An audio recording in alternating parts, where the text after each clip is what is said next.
오늘 여러분과 함께 지금은 믿음의 가문을 세울 때입니다 라는 제목으로 신명기 6장 1절부터 15절에 있는 말씀으로 은혜 나누기를 원합니다.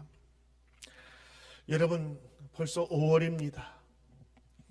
저는 5월 1일부터 해마다 이 세상이 어떻게 바뀌는가를 눈여겨보고 있는데 5월 1일이 되자마자 새벽 예배를 마치고 집으로 오는 길에 모든 나무 잎에서 아주 파릇파릇한 새싹이 돋아나는 것을 보면서 만물이 다시 한번 살아나는가를 다시 한번 느끼게 됩니다. 특별히 만물이 이렇게 다시 한번 활기차게 소생하는 바로 이때에 5월은 가정의 달이라 우리가 이렇게 부릅니다. 가정의 달 5월에는 어린이 주일과 또 어머니 주일들, 가정을 돌아보는 기념주의들을 담고 있습니다. 특별히 어느 달보다 가정을 생각하면서 가족의 고마움을 돌아보아야 할 때입니다. 인류의 역사 중에서 가장 불행한 역사가 있다면 바로 독일 히틀러가 저지른 유대인 학살 사건을 꼽을 수 있을 것입니다. 그는 유대인들을 600만 명 이상 죽인 것으로 알려져 있습니다.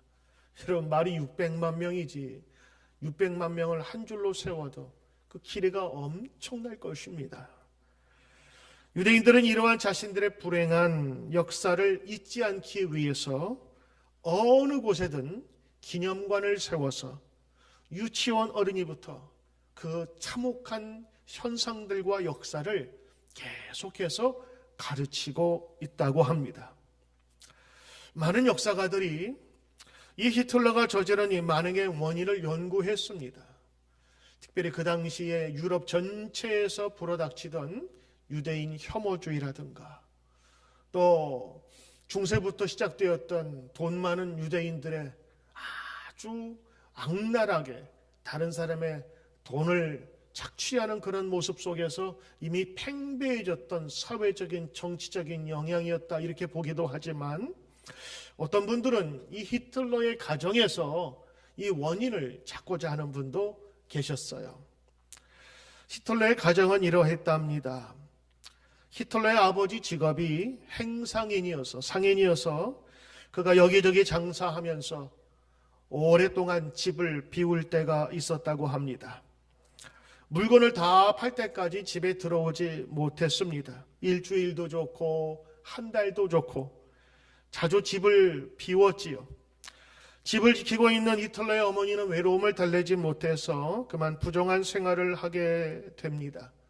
돈 많고 타락한 유대인, 권세가 있고 능력이 있는 유대인을 상대로 불륜의 관계를 맺었습니다. 그것을 아들 히틀러가 알게 되었어요. 아버지가 돈 벌러 밖에 나가 있는 동안에 어머니는 집에서 돈 많은 유대인과 불륜의 관계를 맺고 있는 것을 목격한 아들은 눈물로 어머니의 행위를 말렸습니다. 그러지 말라고, 가정을 다시 한번 돌아보시라고. 그런데 이 어머니는 이 생활을 버리지 못하고 눈물로 호소하는 아들의 그 부탁을 무시하였습니다. 아들 히틀러는 이들 유대인들을 미워합니다. 그리고 깊이 다짐합니다. 내가 언젠가는 이 유대인을 다 죽이고 말겠다. 결국 권력을 잡은 그 히틀러는 그때부터 유대인들의 증오감을 표현하기 시작합니다. 이 무서운 증오가 600만이라고 하는 엄청나게 많은 무고한 시민을 죽이게 되는 동기가 되었다. 이 가정학자를 연구하는 사람들은 거기에서부터 찾는 거예요. 그는 의도적으로 조직적으로 전 국민을 동원하여서 유대인들을 학살했습니다. 얼마나 이 역사적으로 무서운 사건입니까? 여러분, 자녀들이 어렸을 때에 부모로부터 가정으로부터 받은 이 영향력은 평생을 갑니다. 특별히 이 부정적인 역기능적인 그런 기억들과 경험들은 어린 아이들에게는 일평생 영향력을 끼치며 때로는 씻을 수 없는 기억이 되고 맙니다. 가정의 소중함과 귀중함에 대해서 많은 시대를 두고 이야기하지만 성경처럼 그 소중함에 대해서 언급하는 것은 없습니다. 하나님은 태초로부터 인간을 만드실 때에 가정을 만드셨어요. 아세요? 아담만이 아니라 그가 적적할까 하여서 하와를 주었는데 그것이 가족의 시작입니다. 하나님은 창조하신 때부터 구약의 역사와 혹은 예수님이 오신 후에도 신약의 모든 내용을 살펴보아도 모두 가정의 소중함을 이야기하고 있습니다. 너와 내 집이 구원을 얻으리라. 오늘 사도 바울이 구원을 얘기할 때 그 한 사람만이 아니라 그 가장으로 말미암은 온 가족의 구원을 이야기하고 있는 것이지요. 여러분, 가정이 없이는 사회도 구성되지 않고 가정이 없이는 나라도 존재할 수가 없습니다. 특별히 하나님의 창조의 능력으로 사랑이 이 가정을 통해서 나타나고 있습니다. 자녀들은 일찍이 하나님을 볼 수가 없어서 부모를 하나님께서 대신 보냈다라고도 이야기합니다. 부모를 보면서 하나님을 배우라고 하는 것이지요. 그래서 여러분, 성경 10계명에 보면 하나님 사랑 4계명과 인류 가운데 주시는 첫 번째 계명이 내 부모를 공경하라 라고 말씀하고 있는 것입니다. 성경의 많은 이야기들이 가정에 대한 귀함과 소중함을 이야기하고 있지만 여러분, 우리 현대의 가정은 어떻습니까? 우리가 생각한 예전의 가정의 개념이 너무 많이 바뀌고 있습니다. 요즘에는 특별히 1인 가족이 그렇게 많이 늘고 있어요. 예전에 우리 가족 그러면 보통 엄마 아빠와 자녀들이 함께 거하는 것을 이야기하지만 요즘에는 그런 대가족 중심이 아니라 점차로 줄어들고 있는 가족들. 저희 어머니 세대만 해도 7남매, 저희 세대는 남매, 그리고 저희 다음 세대는 아마 하나 혹은 하나도 많다고 여겨서 아이 없이 사는 가정도 있을 것입니다. 소중한 가정들이 변화되고 있는 것만은 사실입니다. 그런데 그 변화가 좋게 나타나기보다는 각 가정들이 무너지는 현상들이 너무 많이 보고 있습니다. 한국만 해도 10쌍이 결혼하면 3, 4쌍이 이혼한다고 합니다. 특별히 그 이혼도 이런 보통의 젊은 사람들의 이혼이 아니라 요즘에는 황혼 이혼도 많이 늘어가고 있다 그래요. 황혼 이혼은 아이들 다 시집장가 보내고 그동안 쌓여왔던 하지 못했던 것을 복수하듯이 하는 것이 황혼 이혼이라고 합니다. 더군다나 요즘 동성애 이런 문제가 이슈가 되면서 아빠, 엄마 가정이 늘어나기 시작하고 우리가 여태까지 가지고 있었던 모든 가정의 개념들이 하나씩 바뀌기 시작합니다. 겉으로는 깨어지지 않았다 할지라도 본래 역할에 충실한 기능에 반대되는 역기능 가정이 늘어나고 있는 것입니다. 여러분, 가정이 깨어지면 그것으로 하나로 끝나지 않습니다. 오늘 제가 히틀러의 이야기를 드린 것처럼 그 가정에서 잘못 자라난 그리고 증오심을 배우고 화를 구속해서 키운 자녀는 언젠가는 터지게 돼 있어. 그것이 가정이든 학교이든 사회이든 언젠가는 불행한 역사를 만들게 되는 것입니다. 악한 사탄 마귀는 한 개인을 공격하지 않습니다. 가정을 공격합니다. 가정을 파괴합니다. 그곳이 가장 큰 파워를 만들어내는 곳임을 알기 때문입니다. 여러분, 전쟁이 나면 전기를 만드는 발전소를 제일 먼저 공격합니다. 그래야만 그 모든 힘들고 쓸 수 있는 재원들이 사라지기 때문입니다. 사탄도 이 능력의 원천이 가정에 있음을 알기에 가정을 파괴하기를 혈안이 되어 있습니다. 여러분, 가정이 무너지면 모든 것이 무너지고 마는 것입니다. 그래서 악한 사탄은 에덴 동산에서 한 사람이 아닌 가정을 파괴하게 되면서 결국에는 그 가정이 에덴 동산에서 쫓겨납니다. 한 사람이 아니라 그 가정 공동체를 무너뜨리는 것이지요. 하나님께서 남자와 여자를 창조하시고 첫 번째 결혼식을 통해서 그들이 하나 되게 하셨을 때 그들에게는 완벽한 조화가 이루어졌었습니다. 하나님 안에 있었습니다. 기쁨을 누리고 있었습니다. 아담은 교제할 수 있는 아내가 있었고 아내와 함께 하나님께서 맡겨주신 것들을 함께 다스려 갔습니다. 그런데 이 모든 잘 되어갖고 에덴 동산에 간교한 뱀이 나타납니다. 이 뱀은 사탄을 상징합니다. 어두움과 악의 상징이지요. 그리고 그 나타난 그 뱀이 최초의 가족을 공격하게 됩니다. 이는 기록상의 인류에 대한 첫 번째 공격이며 이를 통해서 하나님께서 만드신 이 결혼의 모든 상황들을 뒤집어 버렸습니다. 이 한 번의 전략적인 배반으로 말미암아 마귀는 최초의 가족을 공격하였고 결국에는 그 가족이 하나님께서 만드신 에덴 동산에서 쫓겨나게끔 계략을 꾸몄던 것입니다. 이 사탄의 공격은 아담이 아닌 최초의 가정을 무참하게 파괴한 것입니다. 이 무너진 가정이 에덴 동산에서 쫓겨났다라는 정도만 끝난 것이 아닙니다. 여러분 아시는 것처럼 그의 아들들이 서로 죽이고 죽어가는 살인의 역사의 가족이 또 탄생하게 되는 것입니다. 네가 정령 먹으면 죽으리라 라고 말씀하셨는데 사람들은 죽지 않고 쫓겨났잖아 그렇게 얘기할지 모릅니다. 그러나 그들의 영혼과 정신과 그 속에 담겨진 그 모든 소중한 것들이 죽어버렸어요. 결국에 에덴 동산에서 쫓겨난 그의 첫 번째 가족은 그 가족에서 첫 번째 살인이 일어나게 되는 불행한 역사를 가지게 된 것입니다. 성경만이 그러합니까? 요즘은 어떨까요? 사탄의 전술은 변하지 않았습니다. 지금도 유효합니다. 악한 세력은 지금도 최근에도 우리의 가정을 공격합니다. 지금도 뻔한 전략 같지만 그런 뻔한 전략에 무참하게 허무하게 무너지는 가정이 너무도 많고 많은 것입니다. 우리 성도들, 하나님의 자녀들은 하나님께서 귀하게 주신 이 가정을 소중히 여겨야 합니다. 귀한 것은 가꾸고 보존해야 합니다. 오늘 여러분이 보신 신명기 6장은 모세가 행했던 두 번째 설교의 핵심에 해당하는 부분입니다. 특별히 4절부터 9절까지 그들을 스스로가 전통적으로 부르는 쉐마의 내용이 나옵니다. 이 쉐마는 들으라 이스라엘아라고 하는 것입니다. 너희들의 귀에 못이 박히게 들어야만 한다라고 하는 것입니다. 세상에 잘못된 정보가 들어가기 전에 하나님의 말씀을 들으라 하는 것입니다.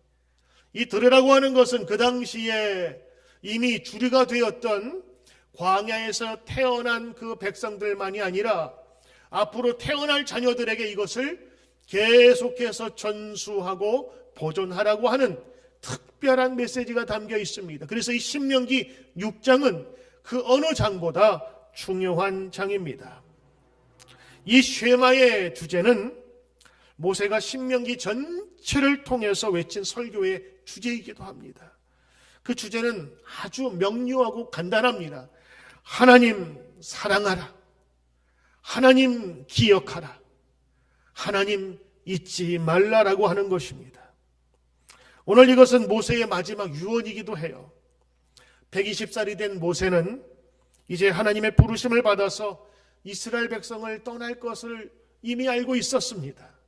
자, 이제 남겨진 그들의 자녀, 아니 손주뻘 되는 지금은 다 장성해서 그들의 모든 주류가 되었던 광야에서 태어난 2세들에게 오늘 부탁하는 말씀이에요. 1세들은 이미 홍해 갈라짐을 보았습니다.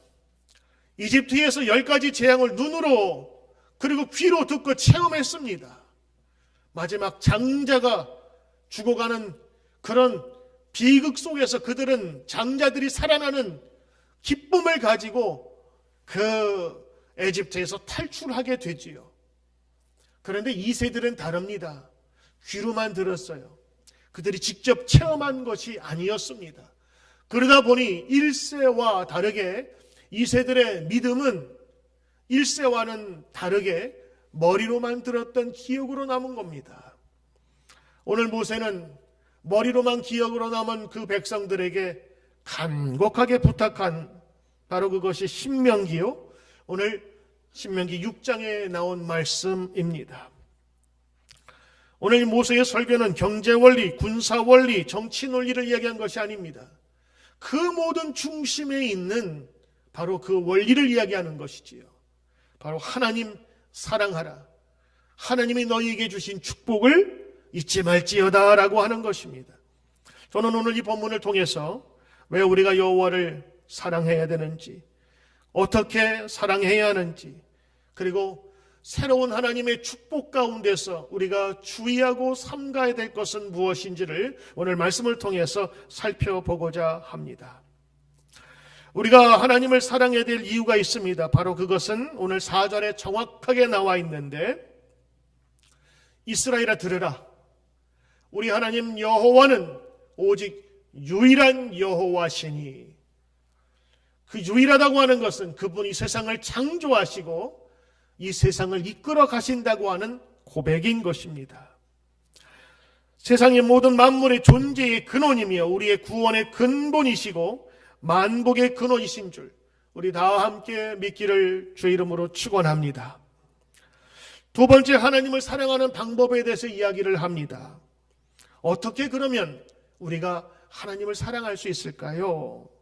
오늘 5절은 이렇게 얘기합니다. 너희 마음을 다하고 너희 뜻을 다하고 힘을 다하여, 마음과 뜻과 힘을 다하여 이 내적인 모든 에너지와 감성들과 지식을 사용하여 하나님을 사랑하라라고 합니다.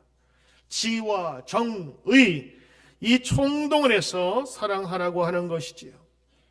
오늘 너라고 하는 그 대상은 바로 광야에서 태어나 풍요를 약속받고 하나님의 약속으로 들어가야 할 이 광야 2세들을 이야기하는 것입니다.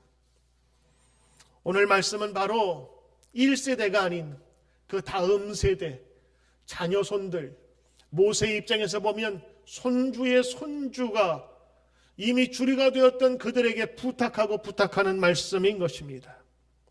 때로는 지식의 힘이 있으면 지식으로, 때로는 이 마음의 감정으로 모두 다 하나님을 사랑하라고 하는 것입니다. 오늘 하나님의 말씀을 올바르게 대하기 위하여 우리가 가져야 될 세 가지 방법에 대해서 친히 가르쳐 주고 있는데, 6절에 있는 말씀을 보시면 첫째, 말씀을 묵상하는 것입니다. 6절에 있는 말씀, 오늘 내가 너에게 명하는 이 말씀을 너는 마음에 새기라. 내가 너에게 명하는 이 말씀을 너는 마음에 새기라. 여러분, 마음에 새기는 것은 어떤 것일까요? 새긴다라는 말은 여러분 나무를 깎아서 아시겠지만 새기면 지울 수가 없습니다. 문신을 새긴다 그러지요. 문신도 지우기가 어렵습니다. 그러나 돌이나 나무에 파서 새긴 것은 눈으로 드러날 뿐만 아니라 없애기도 쉽지 않습니다. 그것처럼 마음에 새겨서 잊지 말라고 하는 것입니다. 저는 오늘 이 마음에 새기다라는 그런 단어가 참 마음에 들어요. 이것을 기억해라 정도가 아니라 마음판에 새기어서 언제든지 만져도 보아도 그것을 알 수 있게 만들라라고 하는 것이지요. 두 번째는 오늘 7절에 있는 말씀입니다. 그 마음판에 새길 뿐만 아니라 너의 다음 세대인 자녀들에게까지 가르치라. 어떻게 가르치느냐? 마음판에 새기듯 집에 있을 때든지 길에 갈 때든지 누워 있을 때든지 일어날 때든지 이 말씀을 강론하라. 결국에 이 교육을 반복하여 계속적으로 하라는 것입니다. 우리가 교육이라고 하는 그 단어의 뜻을 살펴볼 때에 반복이라고 하는 그 단어의 원래의 뜻이 있다고 합니다. 교육은 잊혀지지 않도록 계속해서 반복하여 가리키는 것입니다. 그것이 몸에 배도록 말입니다. 얼마 전에 소방수들이 위험에 처한 사람들을 구하는 모습을 보았는데 호흡이 곤란하여서 혹은 바다의 물에 빠져서 숨을 쉴 수 없는 사람들을 지켜보면서 이론적으로 생각하지 않습니다. 그냥 곧바로 배운 대로 몸에 익힌 대로 들어가서 그 사람의 상태를 살핌과 동시에 숨을 쉬지 않으면 그때부터 압박 호흡을 통해서 인공호흡 혹은 입에 마우스 투 마우스로 해가지고 그 사람의 숨을 다시 한번 들이키게 합니다. 이게 여러분 이론적으로 가능합니까? 이론이 아니라 몸에 배운 대로 하는 것. 몸에 배운 것은 절대로 잊혀지지 않거든요. 오늘 하나님께서 그 말씀을 묵상하며 마음에 새길 뿐만 아니라 그 다음 세대까지 가르치라고 하는 거예요. 어떻게? 여기 보니까 부지런히 가르치며, 이 부지런히 보니까 계속해서 집에 있을 때든지 앉았을 때든지 일어섰을, 이것은 그 교육의 반복을 이야기하는 것입니다. 때로는 우리 성인들 1세대에 하나님께 받은 은혜를 여러분 가정 예배를 드리면서 함께 나누는 것은 참 소중합니다. 부모 세대 때 있었던 좋은 점들, 그리고 가졌던 그 고통의 역사를 할지라도 자녀와 함께 나눌 때 그것은 계속해서 전수되며, 특별히 하나님의 말씀을 나눌 때에 계속적인 반복과 말씀을 통해서 자녀들을 양육하라고 하는 것, 이거는 부탁이기 전에 명령인 것입니다. 1년을 위해서는 곡식을 심으라 그랬고, 10년을 위해서는 나무를 심으라 그랬고, 100년을 위해서는 사람을 심으라 그랬습니다. 그들이 이미 누리고 있었던 모든 물질적인 풍요들, 그리고 넉넉한 환경들이 그들을 대변하고 성공의 가치가 아니라 바른 사람을 만들고 하나님을 경외하며 하나님 말씀 안에 거하는 사람을 만드는 것이 가장 중요한 미래를 투자하는 것이라는 것을 말씀해 주고 있습니다. 그래서 너희 마음판에 새길 뿐만 아니라 그것을 너희 자녀에게 부지런히 가르치라라고 말씀하고 있는 것입니다. 그 다음 세대가 하나님 말씀 가운데 자라나야 된다는 것을 이야기하고 있습니다. 여러분, 좋은 씨앗은 좋은 열매를 거습니다. 그런데 아무리 좋은 씨앗도 그 땅과 환경이 주어지지 않으면 죽고 맙니다. 우리 교회에 이만술 권사님이라는 분이 계신데 그분의 뒤뜰에 가면 큰 정원을, 농장을 만들어 놨어요. 거기에 가면 뭐 상추부터 시작해서 그 다음에 쑥갓, 그다음에 여러 가지 방풍나물밭 쭉 깔려 있어요. 더덕도 거기다가 심어놓은 것을 제가 봤는데, 저는 개인적으로 제일 갖고 싶은 밭이 파밭이었어요. 파밭. 그냥 나가서 대파 이렇게 잘라가지고 숭숭숭숭 잘라가지고 먹는 게 너무 좋아 보이더라고요. 대파가 자라니까 얼마나 좋은지. 그래서 저도 한번 그거 대파 먹기 위해서 저희 집 뒤뜰에다가 밭을 만들었어요. 잔디를 다 캤어요. 하루 종일 했는데 얼마나 힘든지요. 그리고 거기에다가 파 모종을 다 심었습니다. 얼마 있다가 그 모종이 다 죽어버리고 말았어요. 나중에 알고 보니까 그 땅을 판 다음에는요, 이 밭을 완전히 뒤집어, 그래서 그 속에 있었던 뿌리들을 다, 나무 뿌리들을 없애고 새로운 이 씨앗이 자랄 수 있는 흙을 거기다가 놔야 되는데 그걸 몰랐어요. 나중에 알고 보니까 이만술 권사님이 그러시더라고요. 그 땅을 거기다가 이렇게 잔디 패내고 하는데 1000브러치의 흙을 사다가 거기다 깔았다는 거예요. 새 흙을. 저는 그거 몰랐잖아요. 그냥 거기다가 잔디 꺼내고 씨앗만 심으면 되는 줄 알았는데, 여러분, 기독교 환경, 예수 믿는 가정의 환경은 이런 좋은 성경 말씀을 같이 나누는 귀한 땅이 필요한 거예요. 그냥 모양만 갖추었다고 우리 자녀들이 거기서 자라지 않습니다. 그곳에 그 씨앗이 자란, 좋은 씨앗이 자랄 수 있는 환경을 만드는 것, 바로 이것이 부모 세대가 해야 될 일이거든요. 그래서 그 말씀을 어떻게 하느냐? 앉았을 때든지 일어설 때든지 모든 환경 속에서 잘 자랄 수 있는 환경의 여건을 만들라라고 하는 그런 뜻일 수도 있습니다. 세 번째, 하나님의 말씀을 자녀에게 강론한다라고 되어 있습니다. 오늘 7절 말씀 보니까 자녀에게 부지런히 가르치라. 그리고 이 말씀을 강론할 것이라 이렇게 되어 있습니다. 오늘 이 하나님의 말씀을 쉽게 풀어서 설명을 해 주어야 합니다. 이 설명을 해 주는 것은 가장 좋은 것은 여러분의 삶 속에서 일어난 좋은 일, 감사한 일들을 자녀들과 함께 나누는 것입니다. 여러분이 감사헌금을 통해서 여러분의 고마운 것을 하나님께 드리기도 하지만 어떤 좋은 일이 있을 때, 자녀에게 기쁜 일이 있을 때 그 자녀로 하여금 하나님의 것을 기억하고 하나님께서 주셨다는 것을 비유로 말씀하시는 거예요. 그러면 이 강론은 하나님의 말씀을 안 쳐서 훈장 선생님이 가르치듯이 가르치는 정도만이 아니라 구체적으로 풀어서 이야기해 주는 거예요.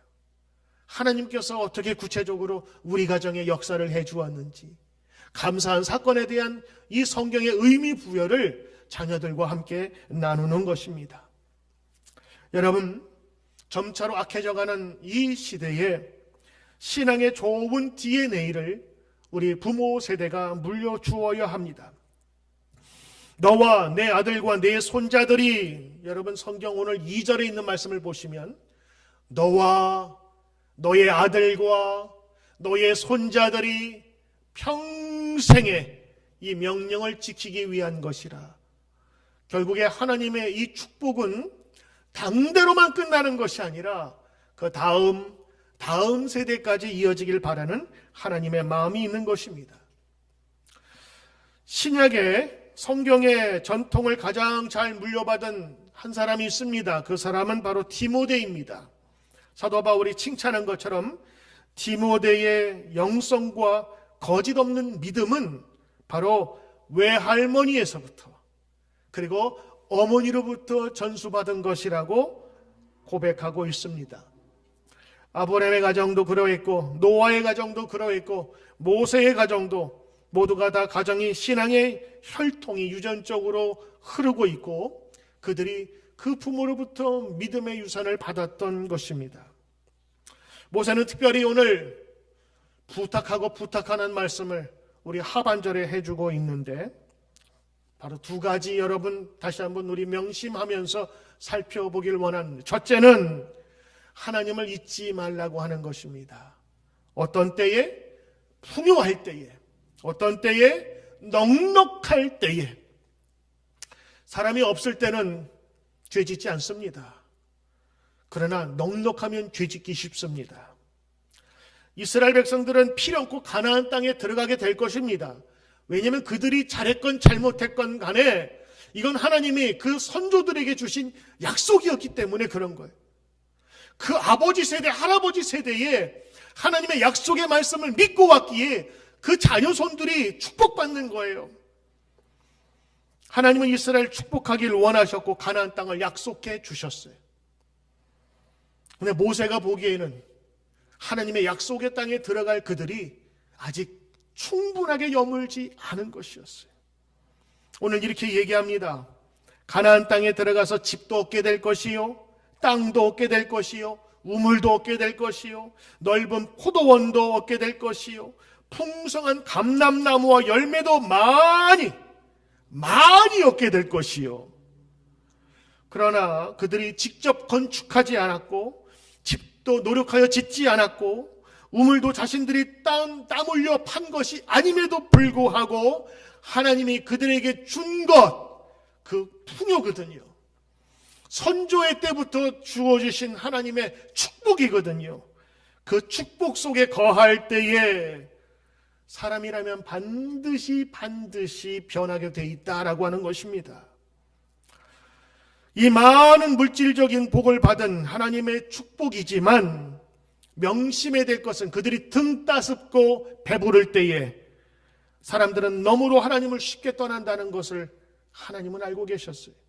이것이 인간의 본성이기도 합니다.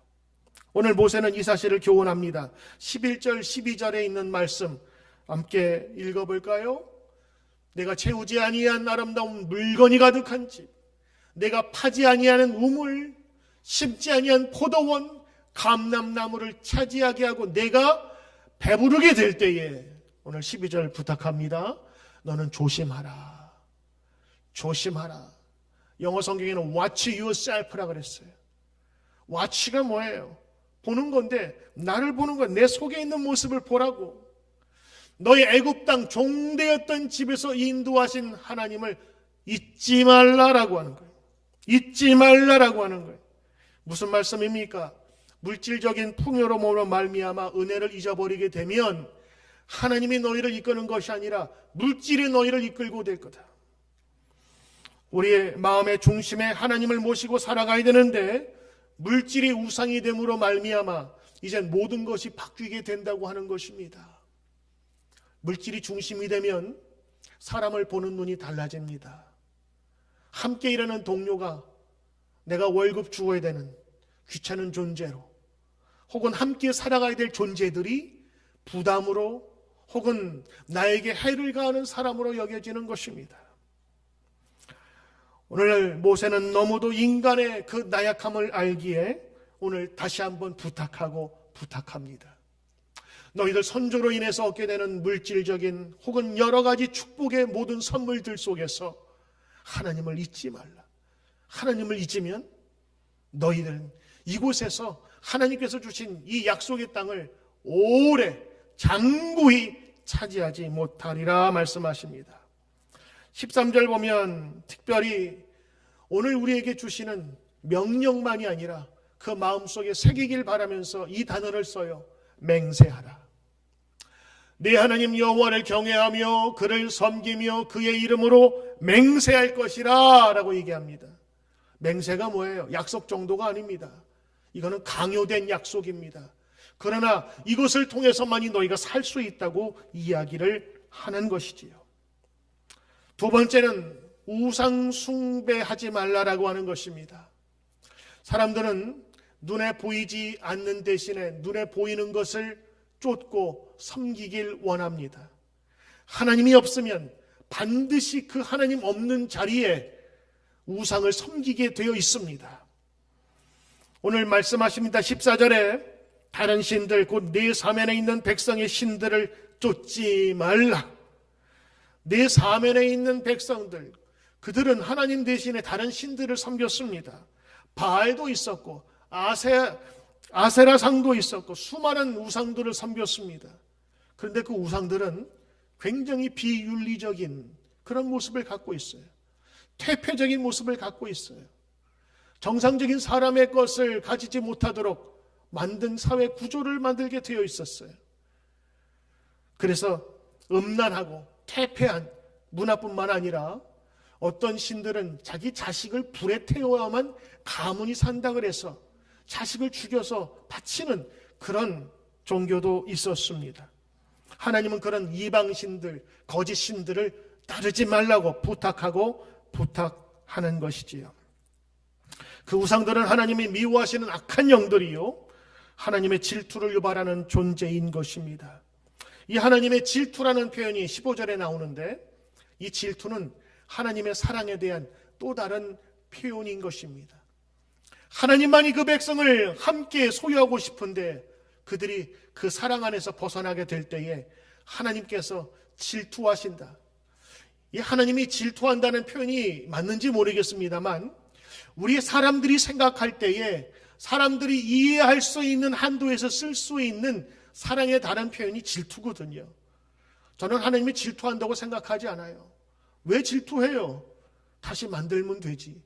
그러나 여러분, 그 백성을 버릴 수가 없었어요. 왜냐하면 그 백성은 이미 선조 때부터 약속으로 커버가 된 백성이기 때문에 이거는 버릴 수가 없는 백성이기에 하나님께서는 질투한다라는 표현을 써서 그 백성을 지키시길 원하셨던 것입니다.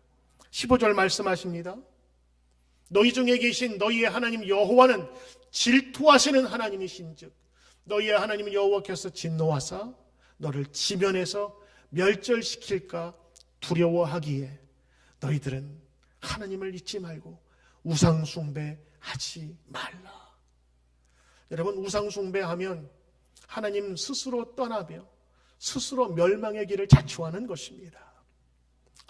오늘 5월의 가정의 달을 맞아서 저는 여러분과 함께 이 말씀 여러분의 마음판에 새기고, 그리고 우리 자녀들에게도 계속적인 이 축복의 말씀이 이어지길 원합니다. 하나님의 만드신 가장 기본적이고 가장 중요한 공동체는 바로 가정입니다. 가정이 없이는 사회도 구성되지 아니하고 가정 없이는 나라도 존재할 수 없습니다. 가정이 없으면 신앙의 올바른 믿음도 전수되기 어렵습니다. 사랑하시는 우리 믿음의 성도 여러분, 여러분의 가정을 소중히 여기시길 바라고, 여러분의 가정 안에서 주신 하나님의 축복을 묵상하며 하나님의 은총 안에 거하길 바랍니다. 하나님께서 말씀하신 이 귀한 가정은 유리공과 같아요. 코카콜라의 회장을 맡았던 그 회장은 이렇게 얘기했습니다. 우리 인생은 5가지의 이 저글링을 하는 인생과 같대요.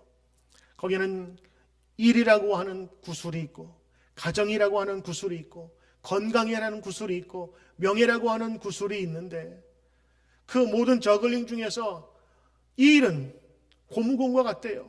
그래서 일은요, 놓치면 다시 튀어오른대요. 다시 구할 수 있는 거예요. 다른 권력도 잃어도 다시 찾을 수 있어요. 그런데 가정이라고 하는 구슬은, 가정이라고 하는 공은 유리로 만들어져 있대요. 딱딱한 유리가 아니라 겉으로 둘려진 유리. 그래서 그것은 그냥 한번 내놓고 잘못 깨어지면 보상이 안 된다고 하는 거예요. 그래서 이 다른 것들 중에서는 모두가 다 튀어나오며 다시 얻을 수 있지만, 이 유리구슬 같은 가정은 정말 소중히 귀하게 다루어야 한다는 것입니다. 오늘 성경은 그리하여서 가정의 소중함을 이야기하고 가정을 통해서 신앙의 전수함을 오늘 말씀하시기 위해서 신명기의 가장 중요한 이 6장의 이 쉐마, 너희는 들으라. 무엇을 들을까요? 너희 당대만이 아니라 마음에 새길 뿐만 아니라 그 다음 세대까지 자녀와 손주가 영구히 장구히 그 땅에서 약속의 말씀을 축복으로 받으려는 하나님 말씀 안에 거하고 하나님을 잊지 말라라고 하는 간곡한 부탁을 하고 있는 것입니다. 하나님이 창조하신 아름답고 소중한 가정, 하나님을 믿으며 섬기며 믿음의 명품 가문을 세워가는 우리 누드림교회 모든 성도 되시기를 주의 이름으로 축원합니다. 아멘. 기도합니다. 참 좋으신 하나님, 가정의 의미가 쇠퇴해가는 이때에 믿음을 세우라 말씀하신 주님, 마음판에 새길 뿐만 아니라 그 다음 세대까지 이 말씀을 전하라 하신 주의 말씀을 기억하며 마음에 새기게 하옵소서. 주님 주신 이 소중한 가정을 믿음으로 잘 지키도록 축복하시고 복내려 주옵소서. 예수님 이름으로 기도드리옵나이다. 아멘.